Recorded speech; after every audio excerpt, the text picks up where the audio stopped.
Chaque jour, Charles et Carole vous présentent la leçon de l'école du sabbat.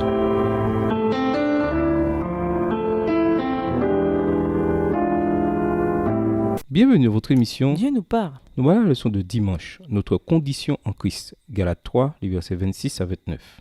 Tout en gardant Galates 3, verset 25 en tête, lisons Galates 3, verset 26. En quoi ce texte nous aide-t-il à comprendre quel est notre rapport à la loi, maintenant que nous avons été rachetés par Jésus? Galates 3, les versets 25 et 26. La foi étant venue, nous ne sommes plus sous ce pédagogue, car vous êtes tous fils de Dieu par la foi en Jésus-Christ. Le mot « car » au début du verset 26 indique que Paul voit un lien direct entre ce verset et le précédent. De la même manière que le fils de maître était soumis à un pédagogue aussi longtemps qu'il était mineur, Paul dit que ceux qui sont venus à la foi en Christ ne sont plus mineurs. Leur rapport à la loi a changé parce qu'ils sont désormais des fils adultes de Dieu. Le terme « fils » n'est bien évidemment pas réservé aux hommes. Paul inclut clairement les femmes dans cette catégorie, Galates 3, verset 28.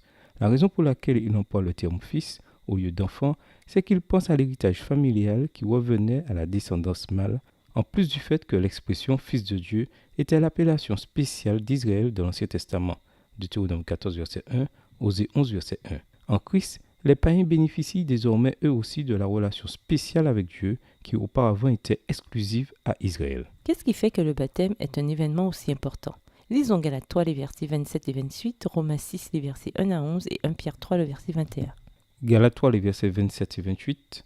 Vous tous qui avez été baptisés en Christ, vous avez revêtu Christ. Il n'y a plus ni juif, ni grec, il n'y a plus ni esclave, ni libre, il n'y a plus ni homme, ni femme, car vous tous vous êtes un en Christ Jésus.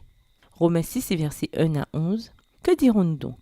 Demeurerions-nous dans le péché afin que la grâce abonde? Loin de là. Nous qui sommes morts au péché, comment vivrions-nous encore dans le péché? Ignorez-vous que nous tous qui avons été baptisés en Jésus-Christ, c'est en sa mort que nous avons été baptisés? Nous avons donc été ensevelis avec lui par le baptême en sa mort, afin que, comme Christ est ressuscité des morts, par la gloire du Père, de même nous aussi nous marchions en nouveauté de vie. En effet, si nous sommes devenus une même plante avec lui par la conformité à sa mort, nous le serons aussi par la conformité à sa résurrection. Verset 6. Nous savons que notre vieille nature a été crucifiée avec lui afin que ce corps de péché soit réduit à l'impuissance et que nous ne soyons plus esclaves du péché, car celui qui est mort est quitte du péché.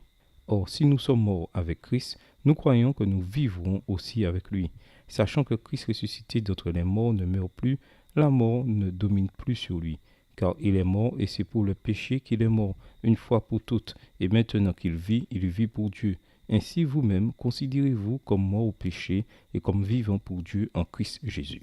1 Pierre 3, le verset 21. Cette eau était une figure du baptême qui n'est pas la purification des souillures du corps, mais l'engagement d'une bonne conscience envers Dieu et qui maintenant vous sauve vous aussi par la résurrection de Jésus-Christ. L'emploi que Paul fait du mot « car » au verset 27 indique une fois de plus le développement logique de son raisonnement. Paul voit le baptême comme une décision radicale d'unir notre vie à Christ.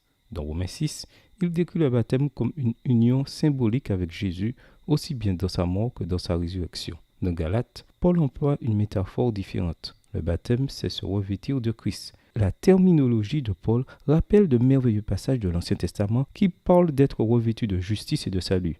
Voir Isaïe 61, verset 10, Job 29, verset 14. Paul voit le baptême comme le moment où Christ, comme un vêtement, enveloppe le croyant. Bien qu'il n'emploie pas le terme, Paul décrit la justice qui est accordée aux croyants. Notre union avec Christ symbolisée par le baptême signifie que ce qui est vrai de Christ l'est aussi de nous. Christ est la descendance d'Abraham en tant que co-héritier du Christ. Romains 8, verset 17. Les croyants sont donc également les héritiers de toutes les promesses liées à l'alliance faite à Abraham et avec ses descendants. Méditez sur cette idée. Ce qui est vrai de Christ, elle est aussi de nous. Comment cette vérité extraordinaire doit-elle affecter chaque aspect de notre existence? Et nous vous laissons à cette question de réflexion. Que ressentez-vous en sachant que loin d'être un simple numéro dans ce monde, vous êtes un héritier du roi des rois? Au revoir. Et à demain si Dieu veut.